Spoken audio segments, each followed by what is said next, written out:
Você já reparou que algumas coisas dão medo, mesmo quando tecnicamente não existe perigo nenhum? Tipo uma imagem meio errada, uma boneca que parece viva demais, um corredor vazio com a luz piscando, ou um sorriso que simplesmente não combina com a situação. Não tem arma, não tem monstro pulando na sua cara, mas o seu corpo reage como se tivesse. E essa é a parte mais interessante. Às vezes o medo não vem do que é claramente ameaçador, ele vem do que é incerto. O medo, no geral, é uma ferramenta de sobrevivência. Ele é o alarme que os nossos antepassados precisavam para não virar almoço de bicho. Então, medo de altura, de cobra, de escuridão, de barulho no mato, são medos que fazem sentido. Só que a nossa mente não foi feita para viver numa sociedade limpa e previsível. Ela foi feita para lidar com sinais confusos. E quando não dá para entender direito se algo é seguro ou perigoso, o nosso cérebro entra no modo meio que desesperado de beleza, eu não sei o que é isso, mas eu vou te deixar em alerta só por garantia. E é por isso que existe uma diferença gigante entre horror e coisas que dão medo. O horror é bem mais direto, é quando a ameaça tá clara. Você vê uma aranha gigante, você vê um bicho correndo atrás de você, você vê sangue, corpo, violência. Já o medo é mais sujo. É aquele sentimento de tem algo aqui, mas eu não sei o que é. É entrar num lugar e sentir que você não deveria estar ali. É ouvir um som e ficar parado, tentando decidir se você vai correr, se finge que não ouviu, se você olha. Porque qualquer escolha dessas pode ser errada. O terror mais forte não é o que grita, mas sim o que sussurra e te obriga a imaginar o resto. E aí entra um dos gatilhos mais poderosos do medo, a ambiguidade. E acredite ou não, o ser humano é péssimo lidando com coisas ambíguas. Até porque se um cachorro rosna pra você, ok, perigo, você reage. Mas e se uma pessoa te olha diferente? E se alguém tá sorrindo, mas o sorriso dela não chega nos olhos? E se essa pessoa fica perto demais? Se ela fala de um jeito estranho, faz movimentos imprevisíveis ou não naturais, você não tem nenhuma prova, mas você tá sentindo. E esse sentimento existe justamente porque na natureza, coisas imprevisíveis costumam ser arriscadas. Quando o nosso cérebro não consegue classificar rápido, ele já liga o alerta. Não é porque ele tem certeza, mas na dúvida é melhor não arriscar. Se quer um exemplo perfeito disso, pensa em uma máscara. As máscaras são um exemplo perfeito do medo sem ameaça óbvia. Porque a máscara, ela apaga a parte mais importante da comunicação humana. O rosto, a emoção, a intenção real. Um rosto normal nos dá pistas o tempo todo. Por mais que você não esteja ciente disso, todos nós somos profissionais em ler microexpressões sem perceber. Todos nós temos um metaforando dentro da gente. Então a gente consegue sentir quando alguém está desconfortável, irritado e até quando está mentindo. Porém, uma máscara corta esse sinal. E quando você perde o sinal, você perde o controle.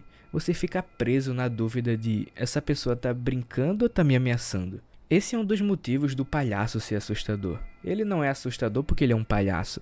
Ele é assustador porque ele é uma pessoa que você não consegue ler direito. Ele tem um sorriso permanente que não diz nada sobre o que está acontecendo por trás. E essa mesma lógica vale para outra coisa até mais aterrorizante. O famoso vale da estranheza. Sabe quando alguma coisa é quase humana, mas no finalzinho tem um detalhe que te incomoda? Pode ser um boneco realista demais, um rosto digital que parece vivo, só que não. Um robô que tem pele parecida com pele, mas que não é pele, que tem olhos quase certos, mas tem alguma coisa ali que não encaixa. O problema é que essa estranheza toda coloca um conflito na sua mente. Uma parte do cérebro olha e fala, ok, humano, enquanto outra parte olha e fala, não é não. E aí você fica nesse limbo, nesse curto-circuito. Você não consegue relaxar porque não consegue decidir. E quanto mais você olha, pior fica, porque os detalhes começam a gritar. O movimento é estranho, a expressão é vazia, o olhar não acompanha, tem alguma coisa errada com o timing. É como se você estivesse vendo uma vida falsa, uma imitação da realidade que passou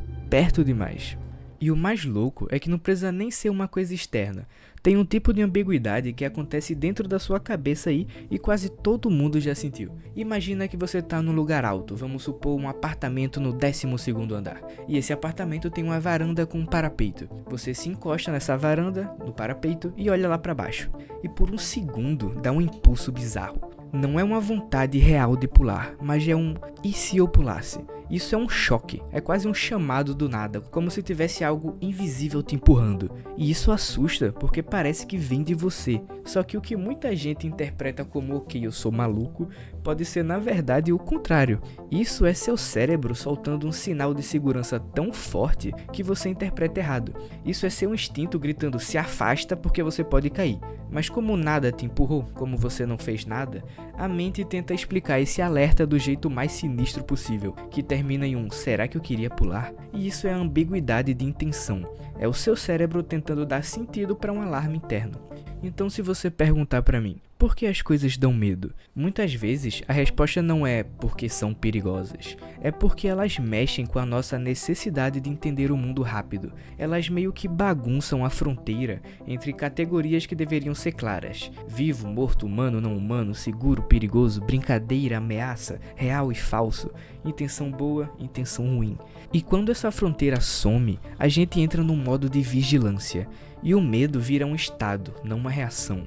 E talvez seja por isso que o assustador é tão viciante, porque ele é uma mistura de duas coisas que parecem opostas: desconforto e curiosidade. A mesma coisa que te dá vontade de fechar a porta é a coisa que te dá vontade de olhar de novo.